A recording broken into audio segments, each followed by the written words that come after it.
पहले मीनापुर छोटे से गांव में ममता नाम की बहुत ही गरीब औरत अपने बेटे लोकेश के साथ एक छोटे से घर में रहती थी। ममता दूसरों के घरों में खाना बनाने का काम किया करती थी, जिससे घर का गुजारा होता था।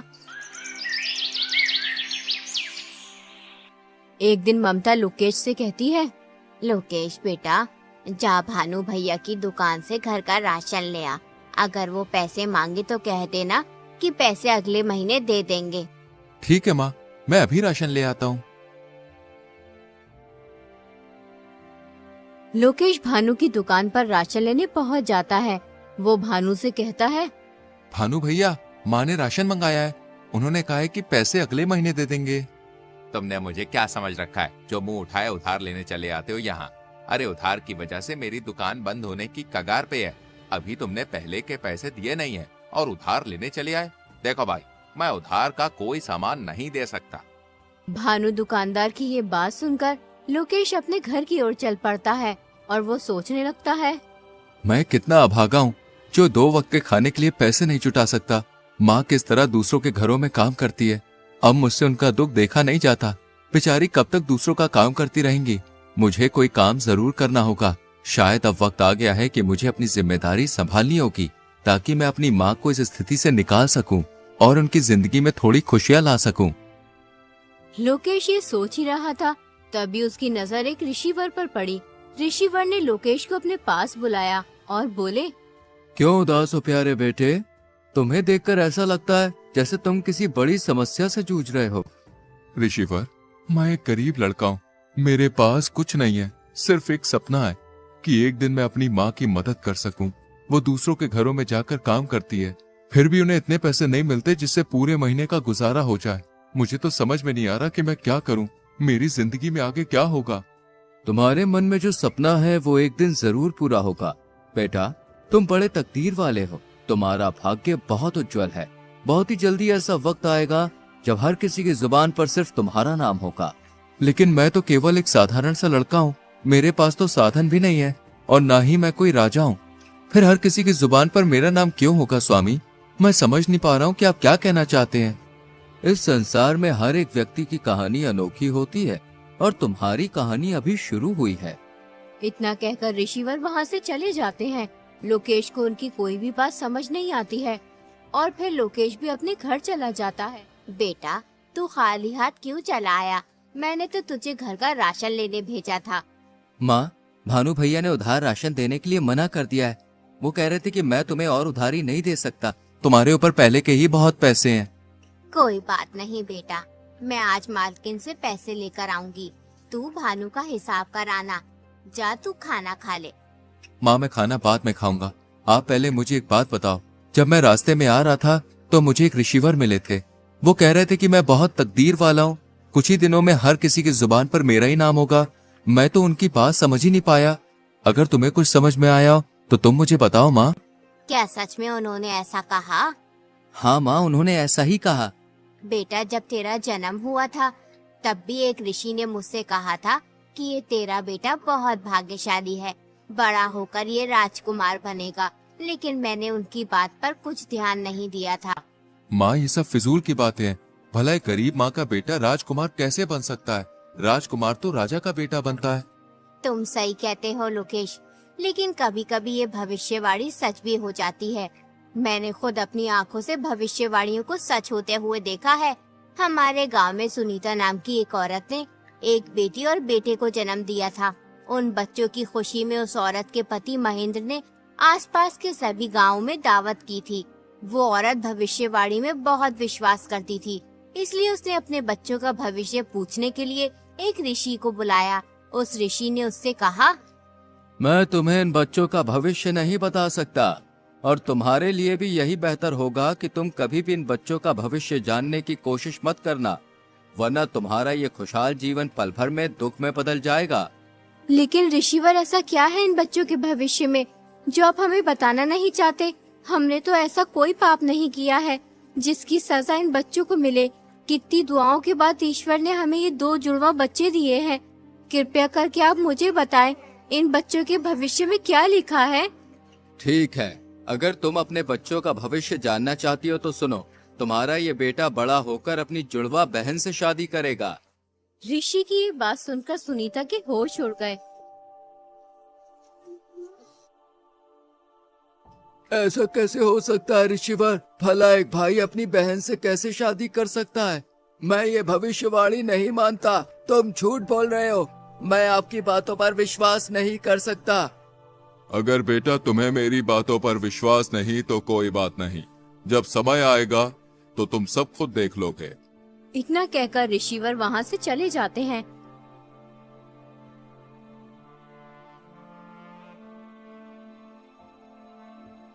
फिर सुनीता अपने पति से कहती है, नहीं, ये तो असंभव है।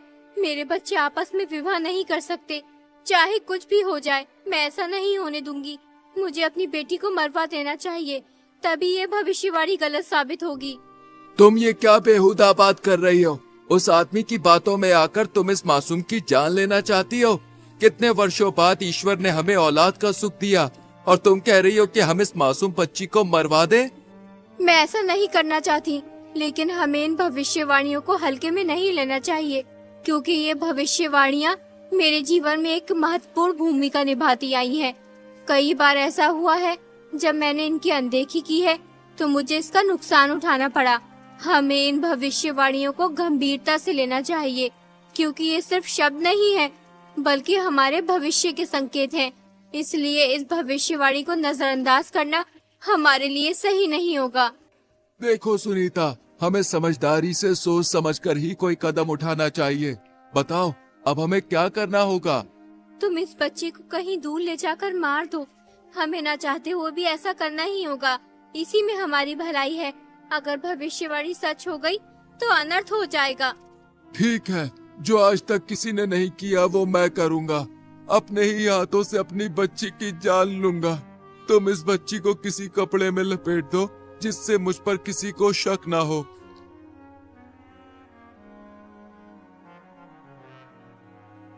वो आदमी उस बच्ची को एक ऊंची पहाड़ी पर ले जाता है और फिर उसे पहाड़ी से नीचे फेंक देता है, लेकिन वो बच्ची किसी तरह बच जाती है। एक अमीर आदमी उस जगह से गुजर रहा होता है, तभी उसकी नजर उस बच्ची पर पड़ती है। अरे वाह, कितनी प्यारी बच्ची है। लेकिन ये बच्ची इस जंगल में क्या कर रही है? इसे यहाँ पर कौन छोड़कर गया होगा? मुझे इसे अपने साथ लेके जाना चाहिए, वरना इसे कोई जंगली जानवर खा जाएगा। वो अमीर आदमी उस बच्ची को अपने घर ले जाता है। अरे कहाँ हो भाग्यवान, जरा जल्दी इधर आओ। ये देखो मेरे साथ कौन आया है। अरे ये किसका बच्चा उठा लाए हैं आप? मैं क्या तुम्हें कोई बच्चा उठाने वाला दिखाई देता हूँ? अरे नहीं, मेरा मतलब वो नहीं जो आप समझ रहे हैं। मेरे कहने का मतलब ये है कि तुम्हें ये बच्चा कहाँ से मिला? ये नन्ही परी मुझे पहाड़ियों वाले जंगल में मिली है। पता नहीं इसे वहाँ पर कौन छोड़ के गया था। मुझे इस बच्ची पर दया आई और मैं उसे उठा के ले आया। ये तुमने बहुत अच्छा किया जिस बच्ची को अपने साथ ले आए। देखो ये बच्ची कितनी सुंदर है, देखने में बिल्कुल चांद का टुकड़ा लग रही है। आज से ये बच्ची हमारे परिवार का हिस्सा है। हम इसे भी अपने बेटे सुहन की तरह ही पालेंगे। अब से हमारे एक नहीं बल्कि 2 बच्चे हैं। यूं ही कई वर्ष बीत जाते हैं। अब वो दोनों भाई बहन बड़े हो चुके होते हैं। अपने बेटे को जवान होता देख सुनीता और उसका पति बहुत खुश होते हैं कि भविष्यवाणी गलत साबित हुई, लेकिन होना तो वही था जो तकदीर में लिखा था।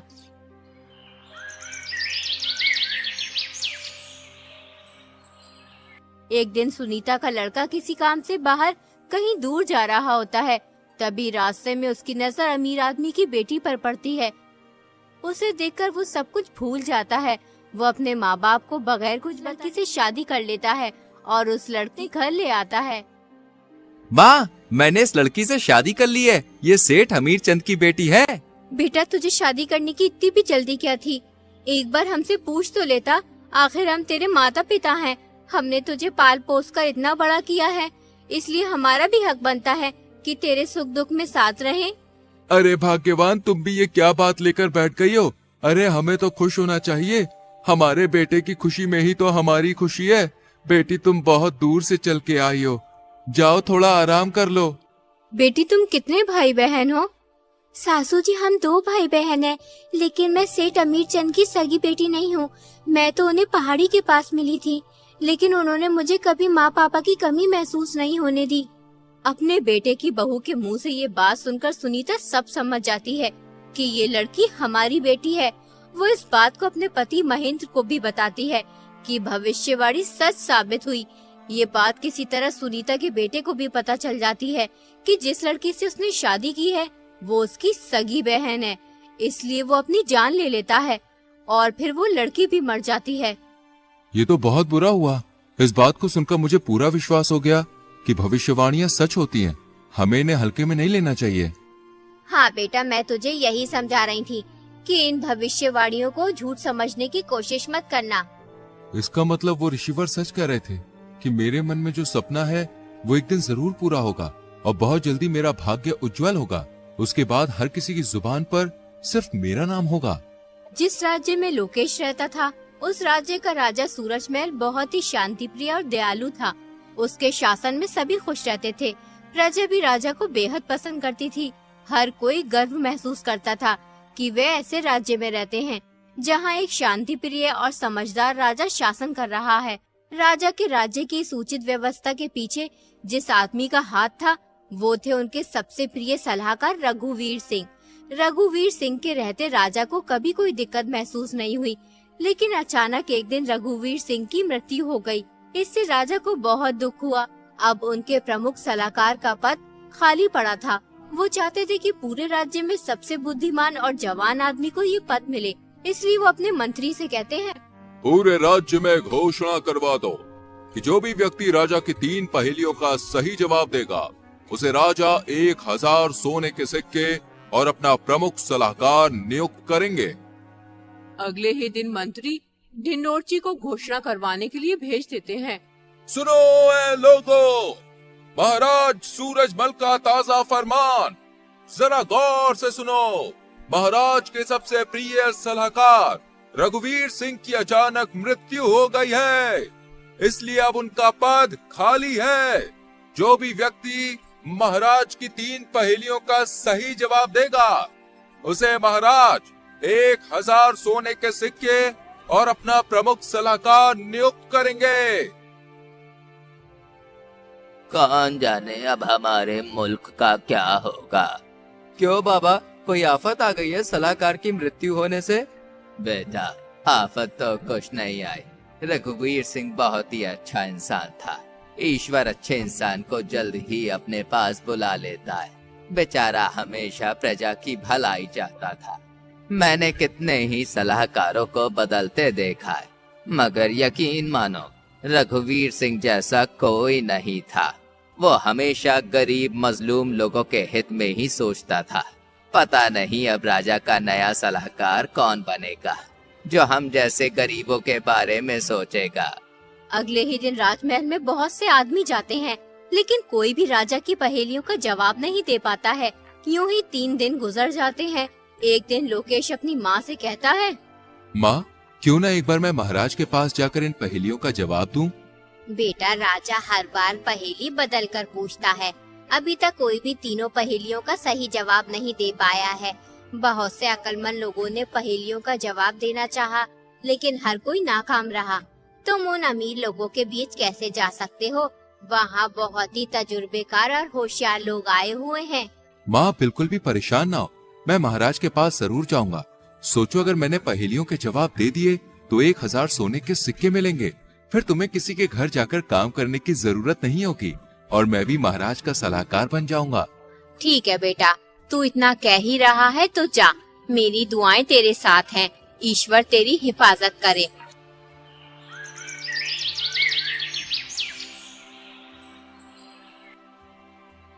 अगले दिन लोकेश राजमहल पहुंच जाता है। महाराज उससे पूछते हैं, तुम यहाँ किस लिए आए हो? महाराज, मैं यहाँ आपकी पहेलियों का जवाब देने आया हूँ। अभी तक कोई भी मेरी पहेलियों का जवाब दे नहीं पाया। तुम समझदार लगते हो, जवान भी हो, शायद तुम मेरी पहेलियों का जवाब दे सकते हो। जैसा कि तुम शर्त जानते ही हो, जो भी पहेलियों का सही जवाब देगा वो मेरा सलाहकार बनेगा और उसे इनाम में 1000 सोने के सिक्के दिए जाएंगे। ठीक है महाराज, मैं आपकी पहेलियों का जवाब देने के लिए तैयार हूँ। तो बताओ, तुम्हारे अनुसार सबसे बड़ा धन क्या है?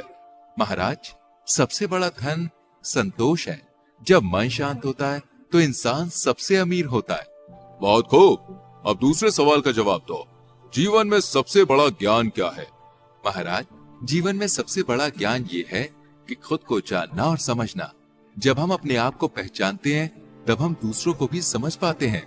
सही उत्तर।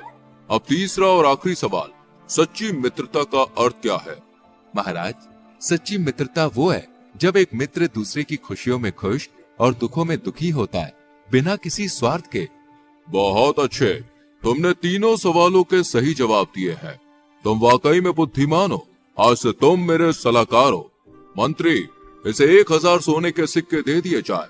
कल से तुम अपना पद संभालोगे। लोकेश 1000 सोने के सिक्के लेकर अपने घर चला जाता है। लोकेश को देखकर ममता बहुत खुश होती है।